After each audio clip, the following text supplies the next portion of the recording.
that has already been eloquently given by Chief Justice Tomei. Mr. President, and Honorable Chairperson of the Southern African Chief Justice Forum and Annual General Meeting, it is indeed an honor as the Vice Chairperson of the South African Judicial Administrators Association, which is known as SAJAA, to be presented with an opportunity to appear before you to address this august gathering. At this juncture, however, I present sincere greetings and apologies from the Chairperson of SAJAA, Mrs. Rolanda Van Wyk, who, due to circumstances beyond her control back in Namibia, unfortunately cannot be with us today. Mr. President said, since its birth 2 years ago, SAJAA has been yearning to address its principals, the Honorable Chief Justices gathered here, to share with them our vision, our plans and aspirations aimed at improving the administration of justice in our various jurisdictions. Honorable Chairperson, Honorable Chief Justices, Honorable Judges here present, I wish to state from the onset that SAJAA is a servant of your judiciary, born out of the desire by members of staff in the various countries which constitute SAJAA to provide support services to court operations, to create synergies among themselves in order to achieve justice for our citizens. SAJAA, therefore, represents non-judicial officers of diverse backgrounds and professions who work in and for the court. These include heads of administration, clerks of court, registrars, researchers, court interpreters, accountants, human resources officers, recorders, transcribers, and many others. It is these non-judicial professionals who decided to come together in June 2017 to form this grouping aimed at supporting the court. Mr. President said, Honorable Chairperson, I seek your indulgence, if you may allow me for a brief moment to share our journey over the past 2 years. SAJAA came into being following a resolution made by yourselves when you met in Windhoek in Namibia in October 2016. You approved the formation of this grouping of your administrators and directed that SAJAA conferences and meetings will be held parallel to the annual conference and general meeting of SAJAA. I have no doubt that the directive was intended to ensure that the symbiotic relationship between SAJAA and SAJAA is not at any time lost to those whose duty is to support the court. I'm happy to advise that since then we have religiously followed your lordships and your lateship's commands. Following the Windhoek resolution, a planning session was held by 4 countries, namely Namibia, South Africa, Zambia, and Zimbabwe in Windhoek, in June 2017. It was at this meeting that SAJAA was conceived. The plan to advise sister jurisdictions in the region of the existence of the association and to invite them to take up membership was mooted and implemented. We then drafted a constitution which was ratified and adopted by member countries of SAJAA at its inaugural conference on the 16th and 17th of October in Swakopmund in Namibia. The inaugural conference culminated in the signing of what was christened the Swakopmund Declaration. It was attended by 8 countries.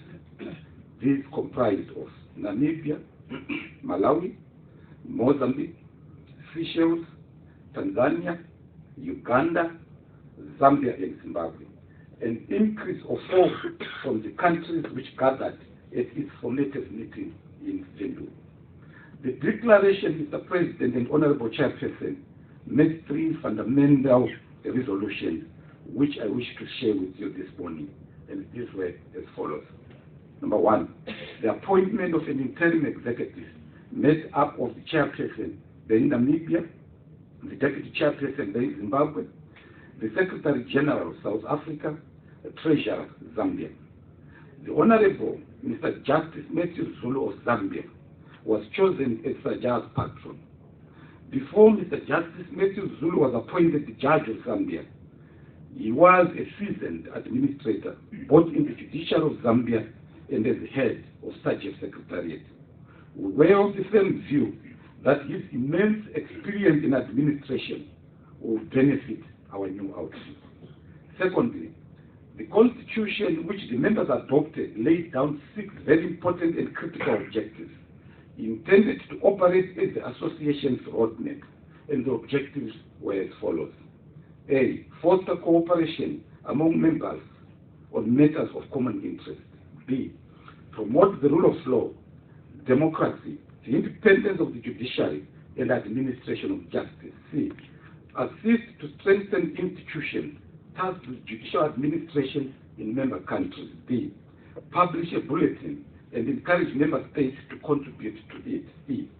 Arrange platforms, including workshops, seminars, colloquia on the maintenance of the rule of law, constitutionalism, good governance, protection of human rights, and judicial administration. F. Cooperate with other bodies which have objectives similar to the objectives of the association, and generally to promote these interests. Thirdly, the members agreed to continue engaging with our counterparts in the region to join the association. I am proud to advise you, Mr. President and Honorable Chairperson, that this initiative has paid dividends. The membership of the association, its operations, activities have grown from strength to strength. The second SAJAA conference held in Lilongwe, Malawi, on the 29th to 3rd October 2018 was well attended. Membership had by that time grown from 8 countries in the previous year to 9 countries with coming on board of the Republic of Zanzibar. 2 important resolutions were initiated at the Malawi conference, and I propose to share with you these resolutions. Firstly, it was agreed that we develop guidelines that would lead to the drafting of a code of ethics for judicial administrators in the region. In that regard, we sought the assistance of one of our partners, the Democratic Governance and Rights Unit based in Cape Town, to assist with the development of that code of ethics. At this year's conference, we will discuss the first draft and expect member countries to give input into that draft. We view this as a critical initiative, as the code is intended to be the Bible or the Quran of all judicial administrators under SAJAA. It will guide the behavior, the conduct, and the manner of doing our work as judicial administrators. As SAJAA, we appreciate, Mr. President and Honorable Chairperson, that the office of a judge is sacrosanct. As your administrators, we owe it to every judge in the region and beyond to be persons of high and impeccable integrity. We are aware that any contact to the contrary will bring the entire judiciary in general and the office of a judge in particular into irreparable disrepute. We know the wise counsel that SAJAA always offers us. We will therefore ensure that the draft code of ethics is shared with Honorable Chief Justices for their input before our membership can adopt and ratify it. The second resolution agreed to at Lilongwe was based on the realization that there are discrepancies that exist on the organizational and administrative structures of member states. The members then resolved to continue engaging and looking at ways of harmonizing the organizational structures within member countries. This initiative is particularly important, Mr. President and Chairperson, where institutional structures are designed in a way which may weaken rather than strengthen the judiciary. Finally, at the same conference, Malawi was co-opted as a new Secretary General to replace South Africa. This Seychelles conference, Mr. President and Honorable Chairperson, is SAJAA's 3rd conference. We have topical issues up for discussion, and as our principals, we will share in due course the material resolutions made therefrom. Allow me to also point out that SAJAA has grown in 2 other ways at this conference. The membership has increased from 8 to 12 countries within only a 2-year period. Due to financial implications, however, only 10 countries were represented here at this conference today. Your Excellency, Honorable Chief Justices, Honorable Judges, ladies and gentlemen, I now wish to broadcast the membership of SAJAA as of today, and these are as follows: Botswana, Namibia, Malawi, Mauritius, Mozambique, Seychelles, Tanzania, Uganda, South Africa, Zambia, Zanzibar, and Zimbabwe. Two more countries, namely Eswatini and Kenya, have expressed strong interest to come on board as members of the association. I can therefore announce with pride that we will shortly be composed of 14 countries.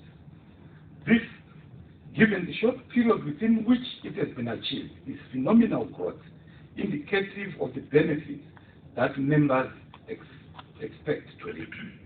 In a development which further illustrates the growth and stature of SAJAA, allow me to advise you, Mr. President and Honorable Chairperson, that the Chairperson of SAJAA, Mrs. Rolanda Van Vick, was appointed as Deputy President representing the African region of the International Association of Court Administrators, which is commonly referred to as IACA. This is an international association which is composed of members from across all continents. Mrs. Van Vick's appointment is a source of pride for SAJAA and will no doubt benefit all member states in the region in terms of adoption of international best practices in court administration. The appointment also justifies the correctness of our decision in electing her in Namibia to lead SAJAA at its formative years.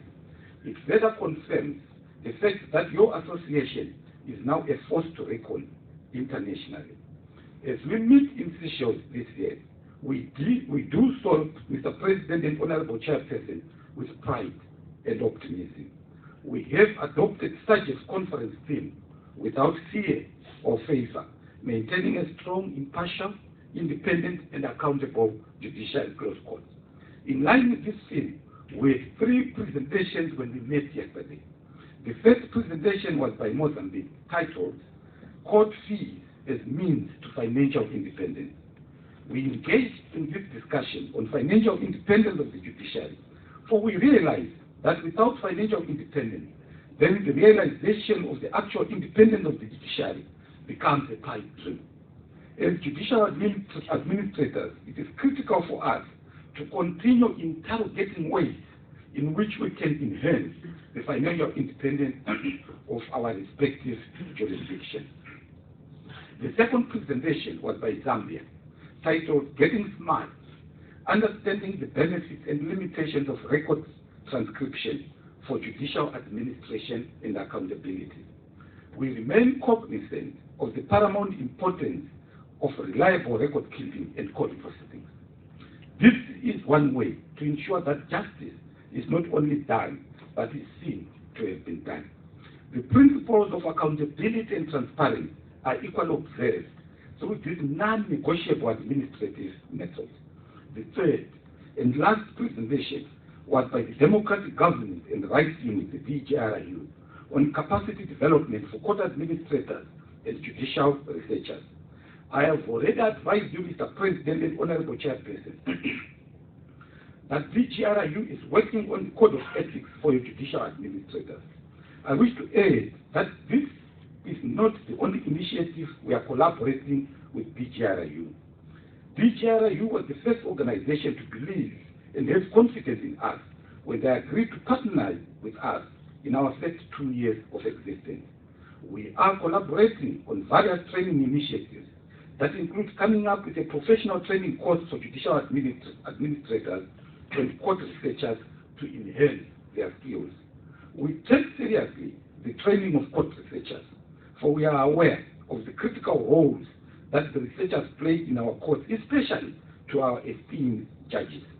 We have gained immensely from the presentation and have started to debate and engagement aimed at enhancing regional development on judicial administration. As per our custom and practice, our conference resolution will be presented for adoption by your conference. This, Honorable Chairperson, is the journey that your judicial administrators have traveled for the past 2 years. Whilst we have had our fair share of challenges, mainly related to lack of funding, we are very clear of where we come from, where we want to go, and how we intend to reach that destination. For they say, a journey of 1,000 miles begins with one step. With your indulgence, I wish to take this opportunity to extend our standing invitation to member countries present who have not yet joined SAJAA to consider the immense benefits available in this great network. Mr. President, Honorable Chairperson, Chief Justices, and Honorable Judges here present, as I conclude, I present our sincerest gratitude for your continued leadership and support in our endeavor to take our respective judiciaries, and in particular SAJAA, to greater heights and success.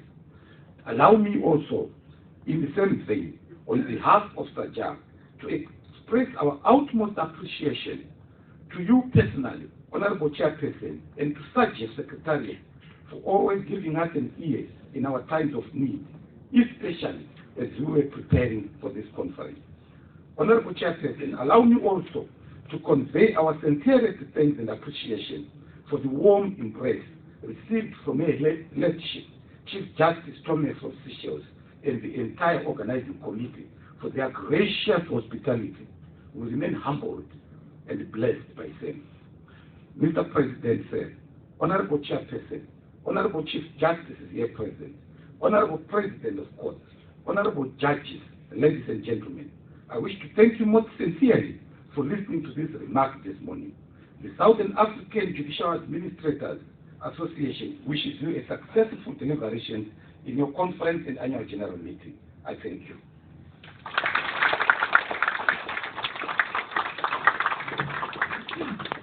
Thank you,